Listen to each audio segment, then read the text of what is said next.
YouTube and Facebook. Join us every Sunday at 11:30 a.m. Eastern Standard Time for the premiere of our weekly message. Please remember to like, subscribe, and share this event with all others from the Shrines of the Black Madonna, with your friends, family, and like-minded acquaintances. And with that noted, I am going to first welcome everyone who is joining in our panel this morning. And starting with Sister Alma, I'm going to just ask you all to briefly introduce yourselves, just so that as we have this discussion, everyone kind of understands the your perspective and your experience as a Black Christian, or your background as we engage in this discussion. And Sister Alma, you're on mute. Let's see if we can get you connected with us.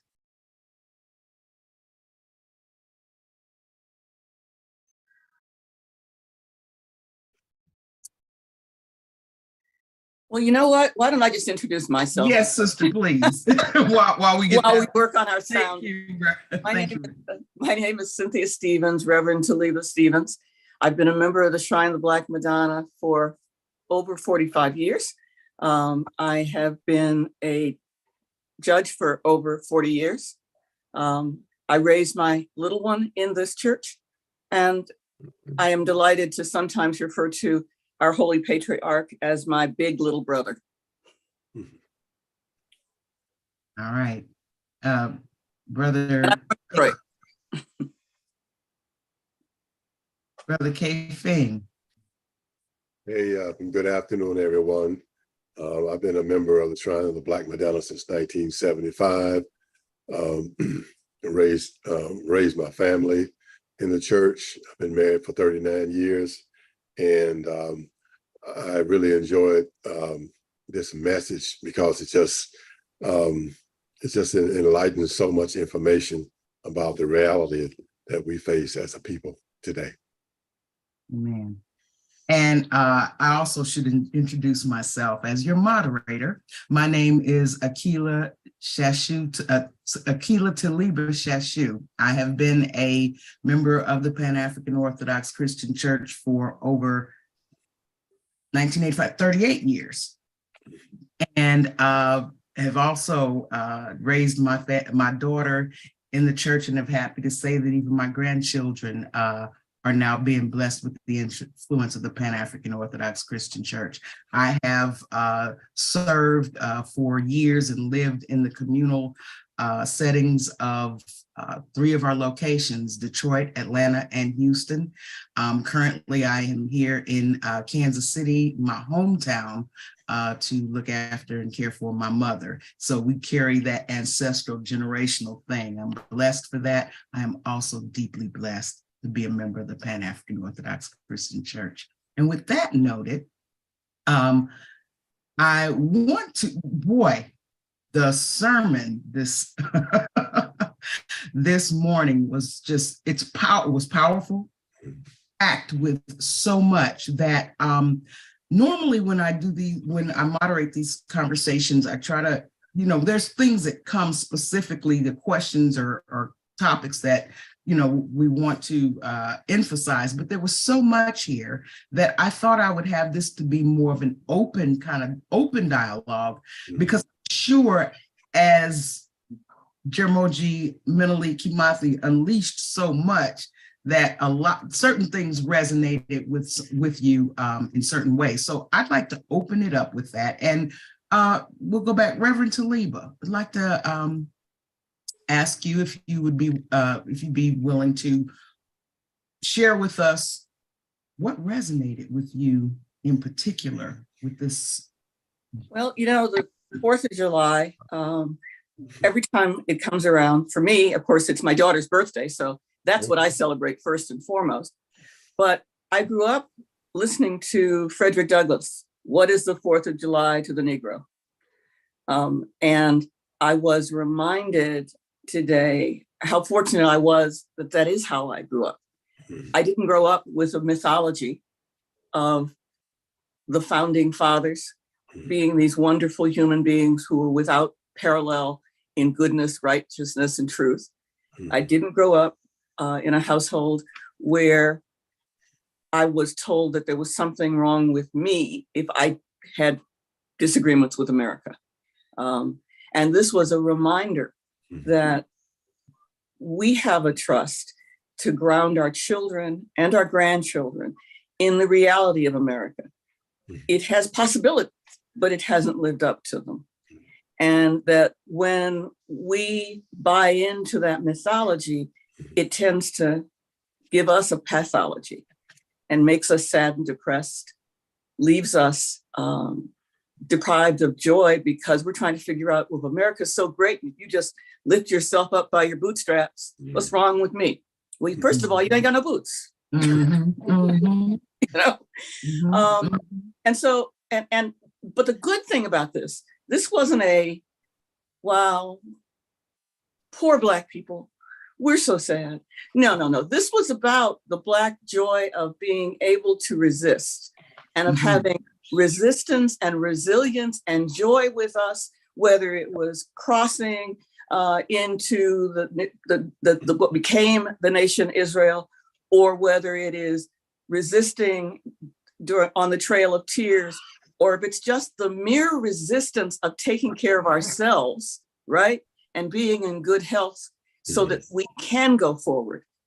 This was a look at the reality, but see some joy in it day. Yes, sister. Yes. Brother K. Fane.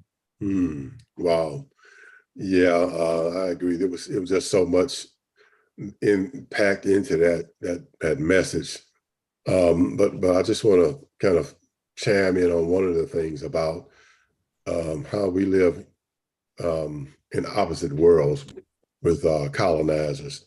You know, everything that they portray as the truth is really just lies. For us, it's lies. But they want us to not talk about our experience, but to accept their experience as our experience. And that's a betrayal of who we are. That's a betrayal of our Creator. That's a betrayal of the truth. That's not our truth. Now, I'm not mad at you, colonizers for 4th of July. America was great for you. It took you out of Europe. It gave you stolen land, so you got free land that was stolen. You got free labor for centuries. So that puts you ahead of the group. You know, so in other words, they got a whole lot to sell. You got the hookup. For you, that was the bomb. But for us, it was totally opposite. You know, we lost our land, we lost our language, we lost everything to build something for you. And then you're going to turn around and tell us, well, we don't owe you anything.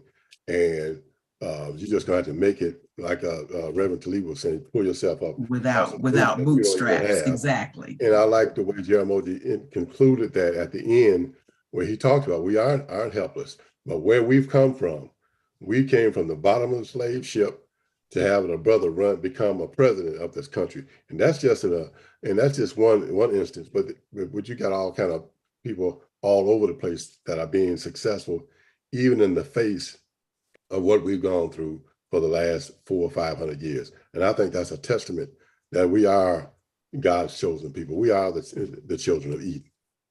Now, you do bring up something very interesting, Brother K. Fing, and I'd really like to get Reverend Taliba's perspective on it. One of the things that, you know, this week, and I want to get us back to this sermon, because like I said, it's dynamic. There's so much in that, but keeping it also present, of course, the Supreme Court, there were quite a few rulings that came down this week, and many of them further negatively or adversely impacting us as Black people. And one of them, that thing, well, we don't need affirmative action anymore. We're in a post-racial society.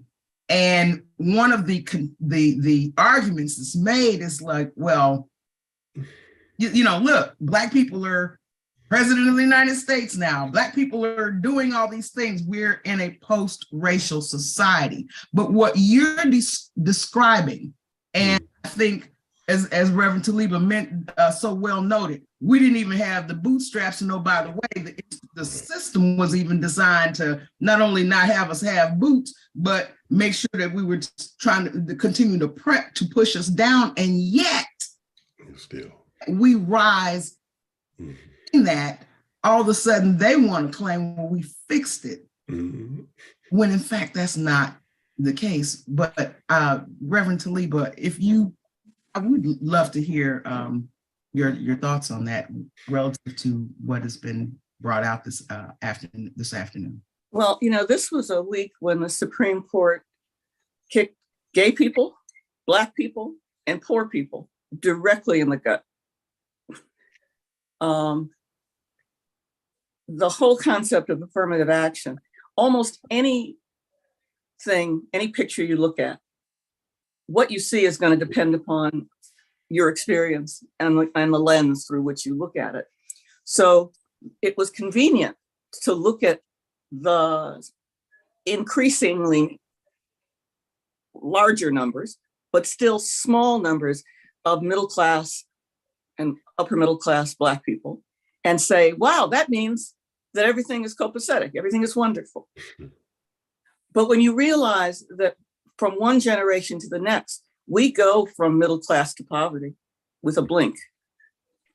We're primarily in jobs that, we'll take, for example, I'm a lawyer. Okay, most Black lawyers work for government or in small practices. They don't work for the people whom Trump hires to pay millions of, well, he doesn't pay his lawyers ever anyway, but he promises them a lot of money. The grift, though, that he promises them money. Right. When we get PhDs in education, certainly we could become head of a school system, but even after the major problems with COVID,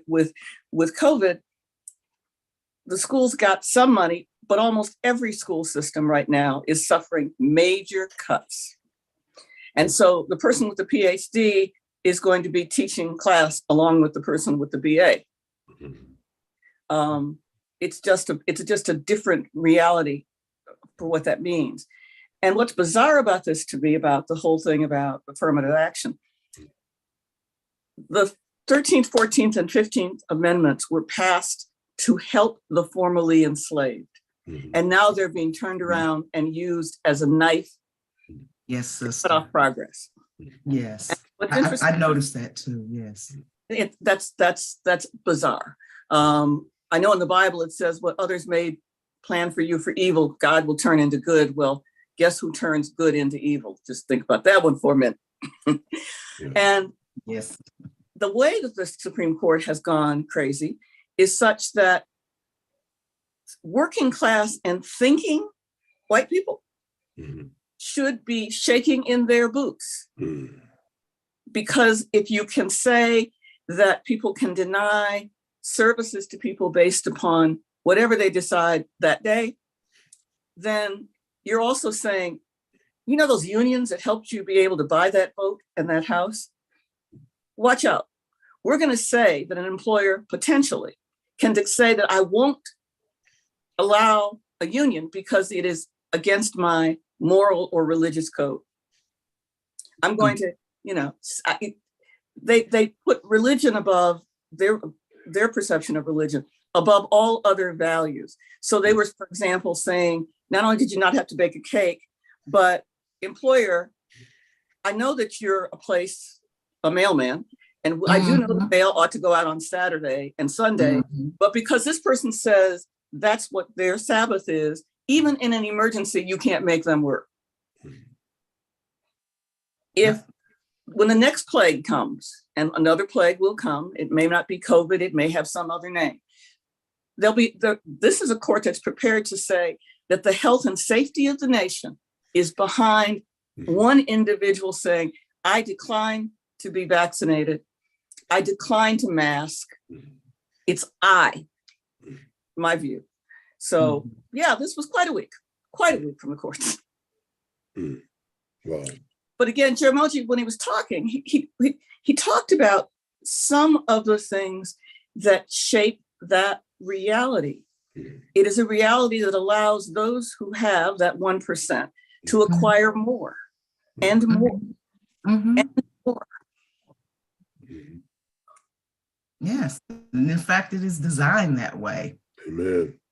It's very, very good point. That is a great point. Well, if I can just add to that, Yes. and just piggybacking on what Judge Taliba just talked about, this whole thing that Jeremy outlined from the Revolutionary War all the way through the years, how colonizers built the what they call the racial, the economic, all these gaps that they have to other people, is built off of because they've been brutal, they've been reckless, they've stolen people's lands, stolen people's labor to give them this head start. And then when somebody says, "Well, stop, let's close the gap," no, we can't do that. They're going to act like they earned that head start on their own merit when they didn't. That didn't happen. And for us to buy into that, for us to have people like Clarence Thomas and all these so-called Black Republican conservatives, or Tim even Scott running Black for folks in the presidential, Republican presidential that, candidate. That's not even your experience. So you've totally detached yourself from your own people when you take that position. Look, a man who got into Yale and Harvard on affirmative action. I mean, turns around. Right. The idea to see him on one end and Justice Ketanji on the other. Yeah. I'm going like, she didn't participate in the Harvard case because, in part, she had both relationships with it, but she knew how she was admitted. Right. Amnesia. Didn't he talk about amnesia? Harold Cruz talked about cultural amnesia in one of his books. And he said that in every other generation, we forget everything. Amnesia is good for some things. For example, Reverend Akila, you were blessed to give birth, right? Yes. The only reason people have 2 children is because they forget about the first one when he or she made their entrance. Now, that's a good kind of amnesia because it allows us to have multiple children like your 2 beautiful girls, sir. But cultural amnesia leaves you vulnerable to disease.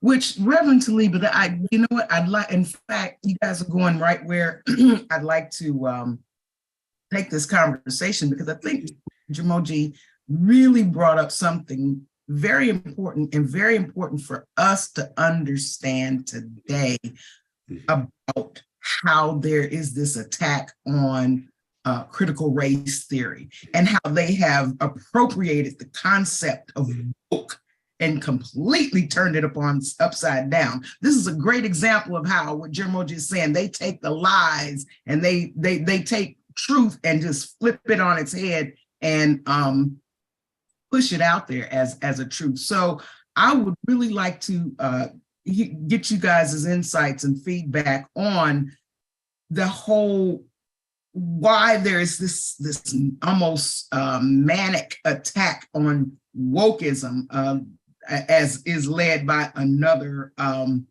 Republican presidential candidate. And I keep making the point about these Republican presidential candidates because I hope our people or our community really understands how important this election is going to be coming up. But this whole idea and attack against wokeism, critical race theory, and what's being taught in schools. I'd like to get your feedback. And Brother K-Fing, this time we'll start with you.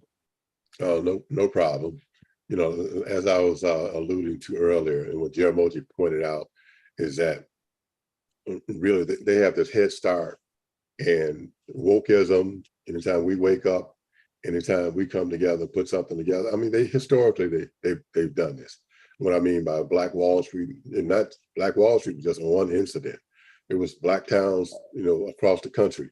Whenever we get to the point where we are about to level the playing field, they come up with something in this old play that they have that works every time. They send a white woman in, she screams, and then instead of them coming in now, logically, if you really had some integrity and you really a humane person, if that happened, you would go in and you would just get the person that violated that particular white woman.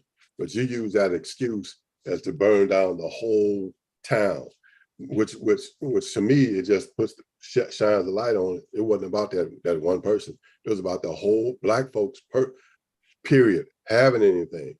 We're not supposed to have anything. You came from the bottom of a slave ship. How can you compete with us?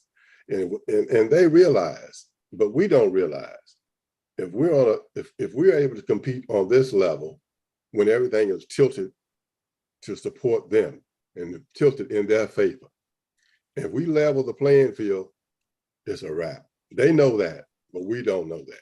And so all of these attempts to keep us where we are, to keep us in our place, and that's all this is, keep us in second-class citizens, so we can't compete on a level playing field. That protects them. So everything we come up with that's going to propel us to be who we are supposed to be, they're going to come like a fireman and try to put that fire out. And we can't let that happen. No, brother, we do. In fact, Reverend Taliba, you were definitely on that thread, cultural amnesia and its impact. Well, critical race theory, at its best, says that there is cause and effect and all things are integrated, connected, okay? Mm-hmm. Wokeism asks people to look at all of those things. Mm-hmm. Why now? Well, I wish we're coming out of a pretty rugged period of life for our society. Mm-hmm. I don't think that it's about, frankly, Black people, although we are most deeply affected by it. When someone is going to steal something from you, the best way to do it is to distract you. Mm-hmm. So if we're in a society where wealth is being more and more concentrated in the hands of a few, mm-hmm. and we realize wokeism says to those European kids, there's something wrong here. Mm-hmm. And it has them questioning. It has them saying, I want work-life balance, meaning I don't want to be enslaved to my job. Mm-hmm. I want a clean environment. I'll take a little less money if I can have clean water. Mm-hmm. Well, cleaning the water costs money. Mm-hmm. Taking care of most of our earth and problems with health cost money. So if instead of letting those young people, both Black and white, focus and push us toward some substantial systemic change, mm-hmm. let's appeal to their worst angels.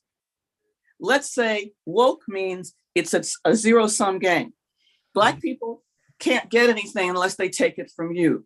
Poor people can't get an education and get their educational loans paid for unless they take it from you. Mm-hmm. Gay people can't lead normal lives unless they disrupt your life and become the devil. It's a zero-sum game to allow people to have control. We are at a critical moment in this country's life. It may be at the end of its hegemony, the end of the period when it is all that and number one.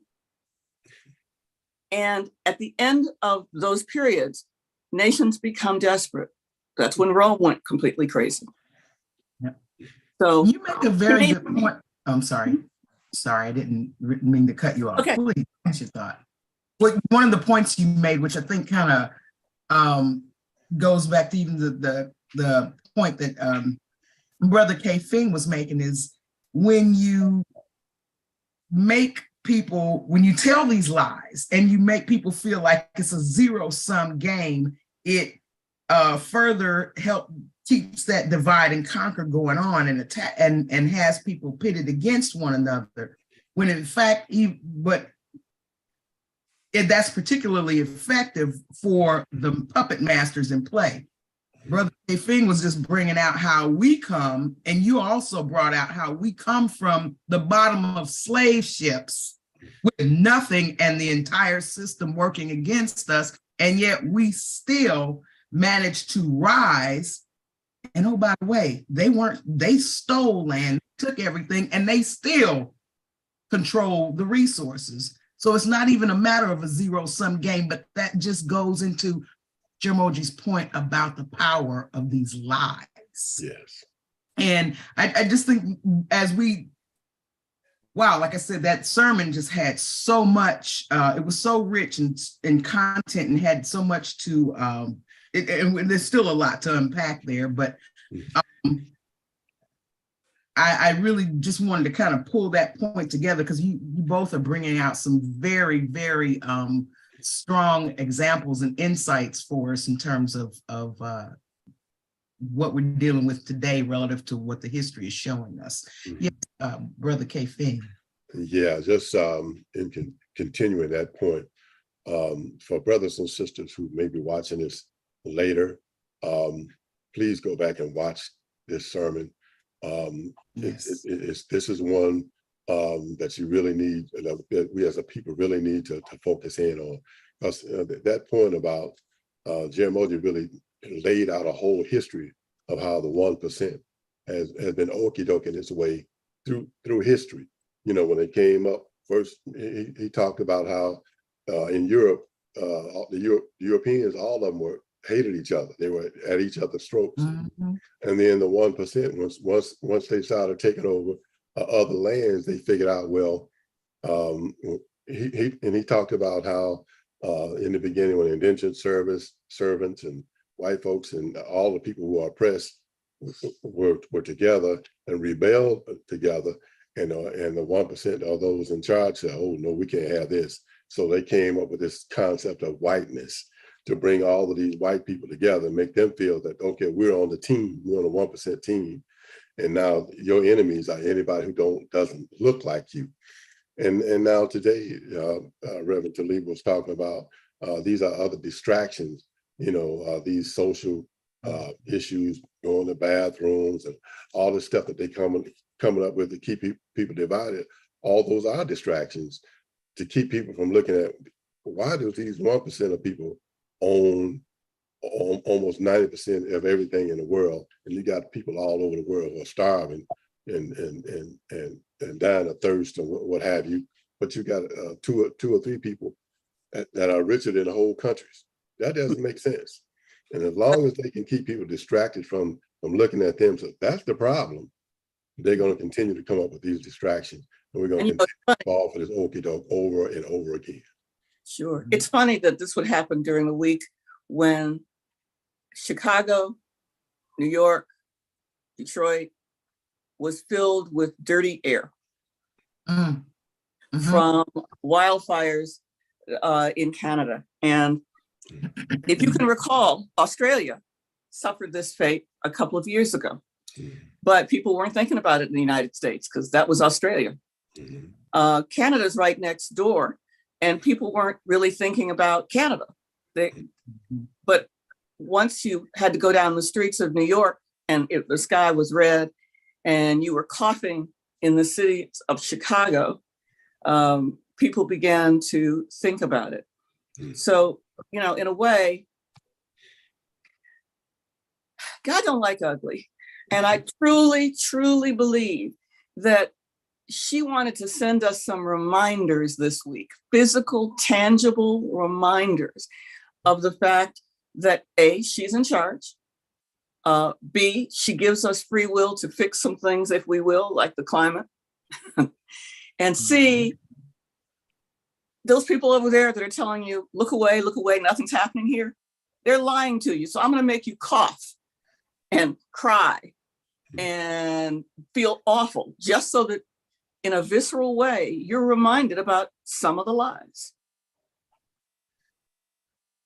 Thank you, sister. In fact, I want you guys to just, I wanted to have you give some closing thoughts or ideas or insights as we begin to wrap up here about the sermon, but also well, let me move us to the end of the sermon about what we do celebrate or what we should focus on and celebrate this 4th of July.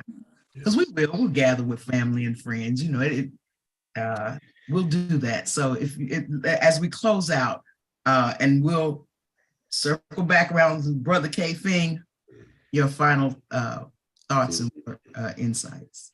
Well, thank you for focusing in on that particular point, my sister. And we do have a whole lot to celebrate. It's just not what they celebrate. So Jeremiah made that clear. He said, go ahead and celebrate, but just make sure you're not celebrating your own oppression. As icon Diane Nash always talked about, don't support your own oppression. And in the nation, Jeremiah baby Ajiman has always had us, we've celebrated hard because we worked hard.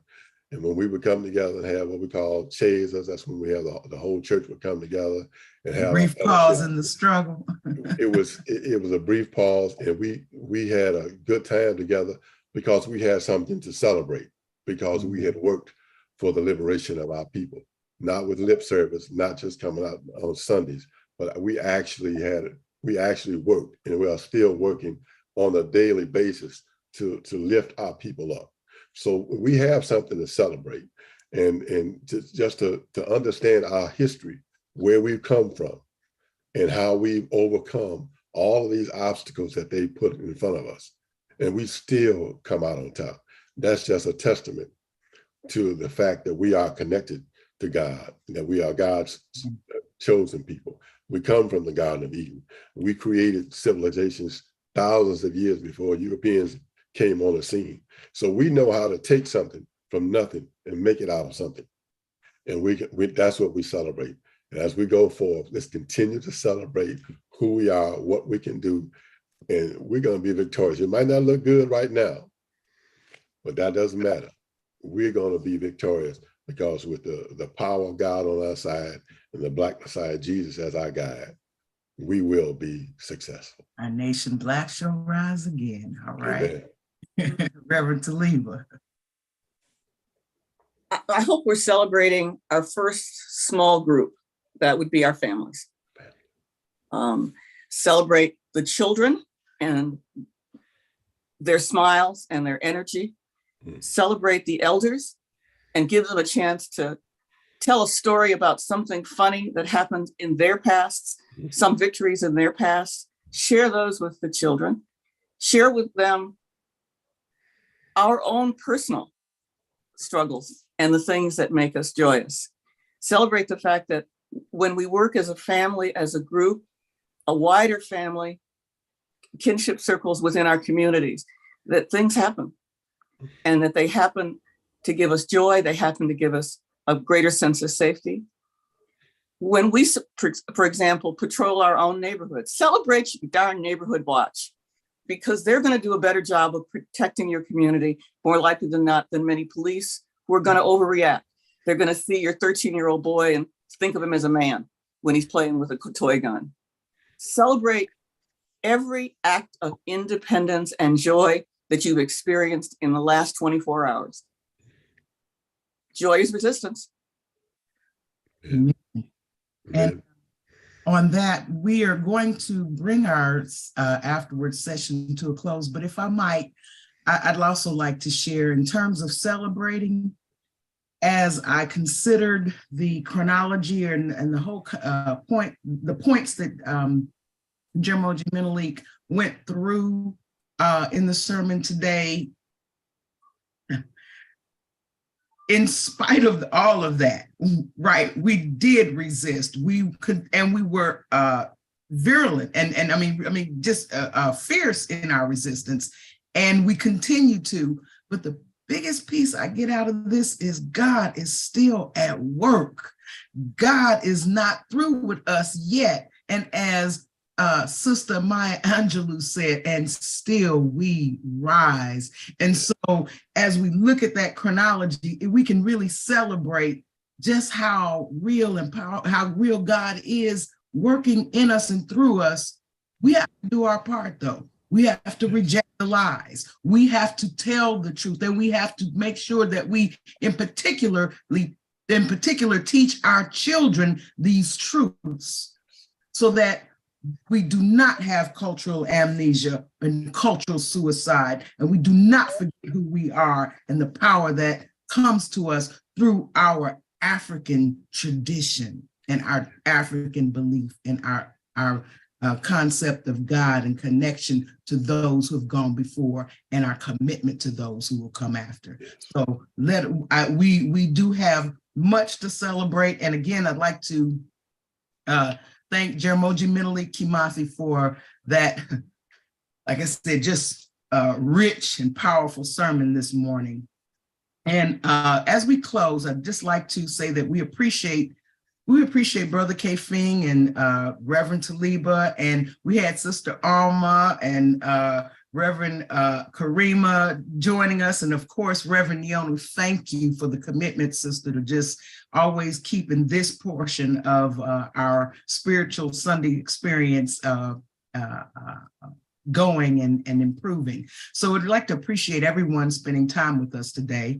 And we hope we get, and for those of you who will come and join later and listen to our afterwards discussion, we hope we give you something to take with you. Get to the barbecue and talk about it. Exactly. We hope you get something to take to the barbecue and talk about. Please remember to like, subscribe, and share this event with all others from the Shrines of the Black Madonna, with your family, your friends, and like-minded acquaintances.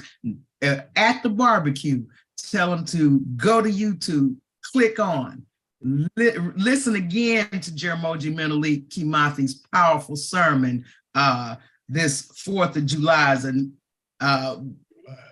listen to that and join us with the afterwards. Thank you very much, and God bless you.